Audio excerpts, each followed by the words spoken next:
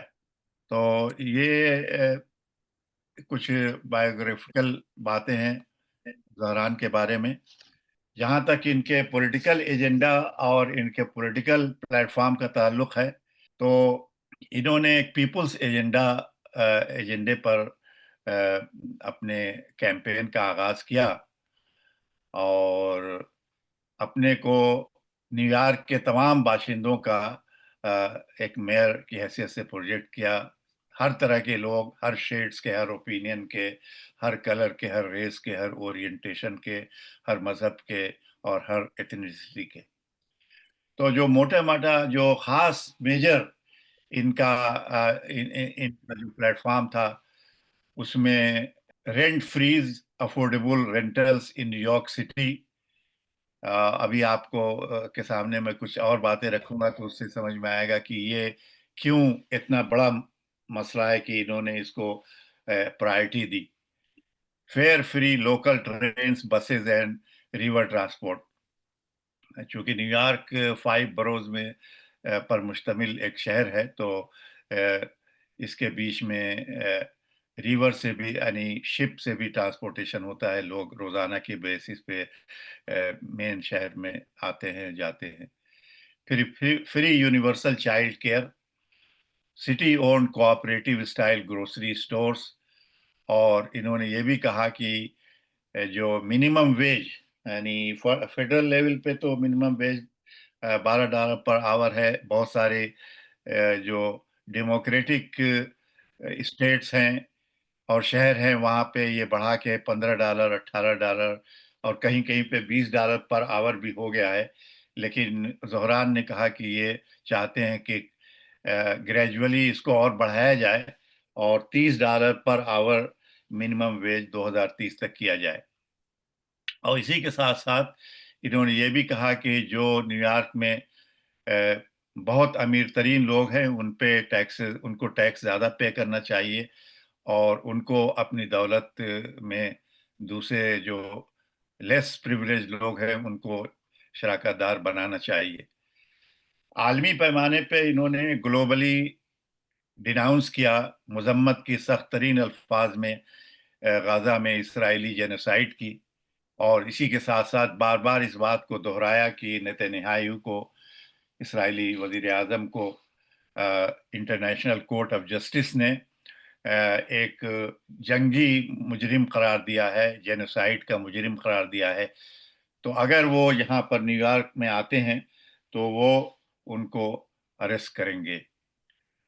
چونکہ New York میں ہی United nations ہے اور وہاں مختلف ممالک کے سربراہان اور وزراء آتے ہیں. تو یہ انہوں نے کہا. اسی کے ساتھ ساتھ انہوں نے ہندوستانی وزیر اعظم مودی اور امریکی صدر ٹرمپ کو بھی کہا کہ یہ لوگ جو منشور اور جو ایجنڈا یہ لوگ چلا رہے ہیں، جس ایجنڈے کے تحت یہ لوگ آگے بڑھ رہے ہیں، وہ ایک فاشسٹ ایجنڈا ہے اور ان کے خلاف بھی ایک محاذ آرائی کریں گے. اور یہ تو ایک مختصر طریقے سے یہ کہا جا سکتا ہے کہ یہ ممدانی کا ایک پولیٹیکل ایجنڈا یا پولیٹیکل پلیٹ فارم تھا. اب ہم یہ دیکھتے ہیں کہ بھی ان کے سامنے کیا چیلنجز تھے کیمپین کے دوران. سب سے بڑی بات یہ کہ ممدانی جو ہیں ان کو ڈیموکریٹک پارٹی کی جو اسٹیبلشمنٹ ہے، جو ڈیموکریٹک مشین ہے نیو یارک اسٹیٹ کی، اس کے کینڈیڈیٹ نہیں تھے. یہ ڈیموکریٹ ہے اور ڈیموکریٹ ہی کی حیثیت سے یہ میدان میں آئے اور ڈیموکریٹ ہی کی حیثیت سے انہوں نے اپنے آپ کو پیش کیا. لیکن جو ڈیموکریٹس ہیں انہوں نے ان کو الیکشن تک، یعنی الیکشن ہونے کے بعد تک، اب دھیرے دھیرے وہ لوگ ان کو اون کر رہے ہیں. لیکن تو یہ اسٹیبلشمنٹ سے کے کینڈیڈیٹ نہیں تھے. ان کی خود جو ڈیموکریٹک پارٹی ہے اس نے ان کو انڈورس نہیں کیا، بلکہ ان پرائمری الیکشن میں، جیسا کہ یہاں انتخابات میں ہوتا ہے کہ پہلے اگر ایک سے زائد کینڈیڈیٹ ہوں تو پہلے ایک پرائمری الیکشن ہوتا ہے آپس میں ڈیموکریٹس کے اندر، اور پھر اس کے بعد سے اس میں سے جو جیتتا ہے وہ ریپبلکن کینڈیڈیٹ کے مقابلے میں آتا ہے۔ تو نیو یارک کے فارمر گورنر کیومو کو انہوں نے پرائمری الیکشن میں شکست دی، اگرچہ کیومو کو تمام ڈیموکریٹک اسٹیبلشمنٹ سپورٹ کر رہا تھا، اور اس کے ساتھ ساتھ بہت سارے لوگوں نے نیو یارک سے ہی جو ہے سینٹ میں، یو ایس سینٹ میں جو ڈیموکریٹک لیڈر ہیں جن کو مائنارٹی لیڈر کہا جاتا ہے اس وقت، چک شومر، اور کانگریس میں جو یعنی ہاؤس میں جو ڈیموکریٹس کے سربراہ ہیں، لیڈر ہیں، کانگریس مین حکیم جیفری، ان لوگوں نے بھی ان کو انڈورس نہیں کیا، اور حکیم جیفری نے ریلکٹنٹلی بالکل الیکشن سے ایک آدھ روز پہلے ان کی حمایت کا اعلان کیا، وہ بھی ایک بہت ہی یعنی دبے دبے لفظوں میں ان کو کیا۔ لیکن نیو یارک سے جو پروگریسو ممبرس آف کانگریس تھے انہوں نے ان کو سپورٹ کیا، اور مین الیکشن میں ان کے مد مقابل جو مین رائیول تھے وہ پھر سے کیومو صاحب انڈیپینڈنٹ کی حیثیت سے آئے، جن کو صدر ٹرمپ نے بھی، حالانکہ وہ ڈیموکریٹ تھے لیکن یہ کہ انہوں نے ان کو انڈورس کیا۔ تو یہ بہرحال ایک بہت بڑا چیلنج ہے عام حالات میں، اس طرح کے سرکمسٹینسز میں کسی کا جیتنا تقریباً ناممکن ہے، کہ اگر آپ کو آپ کی پارٹی خود سے سپورٹ نہ کر رہی ہو، اور ساتھ ساتھ ان کے خلاف جو ہے جو طوفان کھڑا کیا گیا، جس میں نیو یارک ٹائمز جیسا نیوز پیپر بھی شامل ہے، اور میڈیا اور طرح طرح سے ان کا جو کامیڈی شوز پہ، جو مین اسٹریم کامیڈی شوز پہ مذاق اڑایا گیا۔ کچھ لوگوں نے کہا کہ اگر یہ میئر بن جاتے ہیں تو پھر 9/11 کی طرح سے کوئی واقعہ اور ہو جائے گا، شاید امپائر اسٹیٹ بلڈنگ گر جائے اب کی مرتبہ، ٹوئن ٹاور نہیں تو کبھی تو ان کو ایک ریڈیکل مسلم کی حیثیت سے پروجیکٹ کیا گیا، کبھی کہا گیا کہ یہ فنڈامنٹلسٹ ہیں، یہ شریعہ اسٹیبلش کرنا چاہتے ہیں، اور ٹرمپ نے بار بار کہا کہ یہ ایک لونیٹک ہیں، کمیونسٹ ہیں، انارکسٹ ہیں۔ لیکن ان تمام کے باوجود ممدانی کو جو ایڈوانٹیج تھا دوسرے پولیٹیشنز کے مقابلے میں، سب سے بڑا ایڈوانٹیج یہ تھا کہ ان کا کوئی بیگیج نہیں تھا۔ ان کے اوپر، حالانکہ یہ پچھلے 4 سال سے اسٹیٹ اسمبلی کے ممبر تھے، اور اس سے پہلے بھی ایک سوشل ورکر کی حیثیت سے نیو یارک میں مختلف کاموں میں پیش رہے ہیں، لیکن کوئی کرپشن کا ایلیگیشن نہیں تھا۔ کوئی، ظاہر سی بات ہے کہ جب تمام اسٹیبلشمنٹ ریپبلکن اور ڈیموکریٹ کی، اور تمام جو اسپیشل انٹرسٹ کی تھنک ٹینکس ہیں اور بڑی بڑی پولیٹیکل ایکشن کمیٹیز ہیں، اے پیک، سبھی ان کے پیچھے پڑے ہوئے ہیں، تو انہوں نے ڈگ کیا ہوگا، جتنا ڈیپ ڈگ کر سکتے ہیں اتنا کیا ہوگا کہ کوئی شوشہ مل جائے ان کی زندگی کے بارے میں، ان کے دامن پہ کوئی داغ دھبا مل جائے تاکہ وہ اس کو پروجیکٹ کرنے کی کوشش کریں، لیکن ایسا نہیں ہو سکا۔ ہر حال میں ممدانی نے جرأت کا مظاہرہ کیا، اور جس بات کو صحیح سمجھتے تھے اس کو کہا۔ Mamdani called a spade and did not budge. بار بار ان سے سوالات پوچھے گئے، اور انہوں نے وہ اپنے موقف پہ قائم رہے، اور ان کے جوابات بہرحال عوام کے دلوں کو چھوتے رہے اور خواص کی نیندیں اڑاتے رہے۔ مثلا یہ کہ ڈیبیٹ جب یہاں پہ الیکشن کا یعنی ایک یہ بھی ہے معروف طریقہ کہ جو کینڈیڈیٹ ہوتے ہیں رائیولز، وہ ایک پلیٹ فارم پہ کھڑے ہوتے ہیں اور ڈیبیٹ ہوتی ہے، تو ڈیبیٹ کے دوران بھی ان سے بڑے دلچسپ سوالات پوچھے گئے۔ مثلا ان سے یہ پوچھا گیا، ہر کینڈیڈیٹ سے یہ پوچھا گیا کہ کیا اگر آپ جیت گئے تو جیتنے کے بعد آپ اسرائیل کا دورہ کریں گے؟ چونکہ جو اسرائیل کی پولیٹیکل لابینگ ایجنسیز ہیں وہ اتنا پیسہ دیتے ہیں، اور یہ ایک معروف ریچول ہو گیا ہے کہ کانگریس کے اور معروف جو سیاستداں ہیں جو جیتنے کے بعد ان کو اسرائیل کا دورہ کرایا جاتا ہے، اسرائیل کی کرنٹ پالیسیز سے واقف کرایا جاتا ہے، اور ایک طرح سے ان سے ایک پلیج لی جاتی ہے کہ کانگریس میں آپ اسرائیلی مفادات کی پاسداری کریں گے اور اس کے خلاف آپ ووٹ نہیں دیں گے۔ تو دو اور کینڈیڈیٹ تھے، انہوں نے کہا کہ یس آف کورس، جب اگر میں جیت گیا تو میں ضرور فوراً میں اسرائیل جاؤں گا اور سمجھنے کی کوشش کروں گا. لیکن ممدانی نے بہت دو ٹوک انداز سے کہا کہ نیو یارک کے میئر کا اسرائیل جانے کا کوئی سینس نہیں بنتا ہے. میں اسرائیل کیوں جاؤں گا؟ یہاں خود اتنے زیادہ یہودی جو لوگ بستے ہیں، میں ان میں جاؤں گا اور ان کے جو مسائل ان کو حل کرنے کی کوشش کروں گا. میرا اسرائیل جانے کا کوئی ارادہ نہیں ہے. تو ان کی جو مخالفت تھی اس کا اندازہ آپ اس سے بھی لگا سکتے ہیں کہ مختلف اسپیشل انٹرسٹ گروپس نے اور بڑے بڑے سرمایہ داروں نے ان کے خلاف تقریباً ایک شہر کے میئر کے الیکشن میں ایک ریکارڈ 25+ ملین ڈالر خرچ کیا، جو کہ تقریباً 200 کروڑ انڈین روپیز کے برابر ہوتا ہے. تو یہ بہرحال ایک سمجھنے کی بات ہے، اور میں سمجھتا ہوں کہ ان تمام کے باوجود بہرحال اب یہ بات حقیقت بن چکی ہے کہ ممدانی جو ہیں وہ میئر الیکٹ ہو چکے ہیں نیو یارک کے. اور ہمیشہ یہاں پہ یہی ہوتا ہے کہ نومبر میں الیکشن ہوتے ہیں اور جنوری میں کینڈیڈیٹ اپنے عہدوں کا چارج لیتا ہے. تو میں نے مجھے تصویر ملی ٹرمپ کی اور ممدانی کی.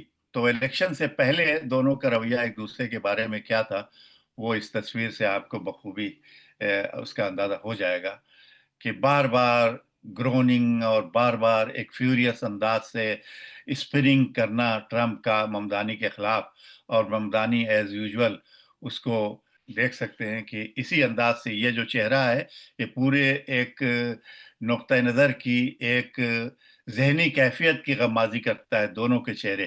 یہ الیکشن سے پہلے یہی پاسچر رہا ممدانی کا اور یہی پاسچر رہا ٹرمپ کا. تو اب میں چاہتا ہوں کہ ذرا سا تھوڑا سا اس پہ غور کریں کہ نیو یارک سٹی کا میئر ہونا آخر اتنا امپورٹنٹ کیوں ہے. ظاہر بات ہے، ایک بات تو یہ ہے کہ ہندوستان میں جو میئر ہوتا ہے اس کے اتنے پاور نہیں ہوتے، لیکن جو یو کے میں بھی اور یہاں بھی نیو یارک میں جو میئر ہوتا ہے وہ سٹی گورنمنٹ کا سربراہ ہوتا ہے. ساری چیزیں اسی کے انڈر آتی ہیں. وہی پولیس کمشنر کو، بڑے بڑے عہدے پہ جو لوگ فائز ہوتے ہیں ان سب کو جو ہے وہ اپوائنٹ کرتا ہے. تو ایک طرح سے اگر دیکھا جائے تو نیو یارک شہر جو ہے وہ فائنینشیل، کلچرل، پولیٹیکل اور ڈپلومیٹک ہب ہے امریکہ ہے، کہ امریکہ کا ہی نہیں بلکہ پوری دنیا کا میں کہہ سکتا ہوں. اور اس پہ اگر کوئی سوال ہوا تو میں اس کی اور مزید وضاحت بھی کر سکتا ہوں. تو امریکہ کا یہ سب سے زیادہ آبادی والا شہر ہے. اس کی آبادی اس وقت تقریباً 9 ملین یعنی 90 لاکھ لوگ یہاں پہ رہائش پذیر ہوتے ہیں. اور پھر قریبی جو دوسری ریاستیں ہیں وہاں سے جو کمیوٹ کر کے آتے ہیں تو دن میں اس کی آبادی 1.5 کروڑ اور 1.25 کروڑ کے قریب ہو جاتی ہے. یونائٹڈ نیشنز اسی شہر میں موجود ہے، اور اس کا اینول بجٹ 2025 کی فیگرز جو مجھے ملی تو 116 بلین ڈالر تھا اس کا بجٹ، جبکہ خرچ ہوا تقریباً 121 بلین ڈالر، جو کہ تقریباً 11,600 کروڑ روپے یعنی 1.6 خرب انڈین روپے کے برابر ہوا. اور میں نے ذرا سا موازنہ کرنے کے لیے جب دیکھا کہ مختلف ملکوں کا بجٹ کتنا ہوتا ہے تو مجھے 38 کنٹری دنیا میں ایسے ملے جہاں کا بجٹ جو ہے وہ نیو یارک کے بجٹ سے کم ہے. اور یہ نیو یارک کی اکانومی امریکہ میں نیو یارک اسٹیٹ کی، اگر چونکہ نیو یارک اسٹیٹ میں میجر شہر نیو یارک ہی ہے، تو 3rd لارجسٹ اکانومی امریکہ کی ہے اور 8th largest economy of the world ہے نیو یارک سٹی کی اکانومی. دنیا کے 150 ممالک ایسے ہیں جو ایریا میں نیو یارک شہر سے چھوٹے ہیں، اور نیو یارک شہر جو ہے most diverse and most cosmopolitan city ہے دنیا کا. یہاں 100 نیشنلٹیز کے لوگ رہتے ہیں اور تقریباً 800 ڈفرینٹ لینگویجز اینڈ ڈائلیکٹس یہاں پہ بولی جاتی ہیں، اور تقریباً 2000 مختلف ایتھنیسٹیز کے ریسٹوران جو ہیں نیو یارک شہر کے اندر موجود ہیں. نیو یارک شہر سے، صرف ایک شہر سے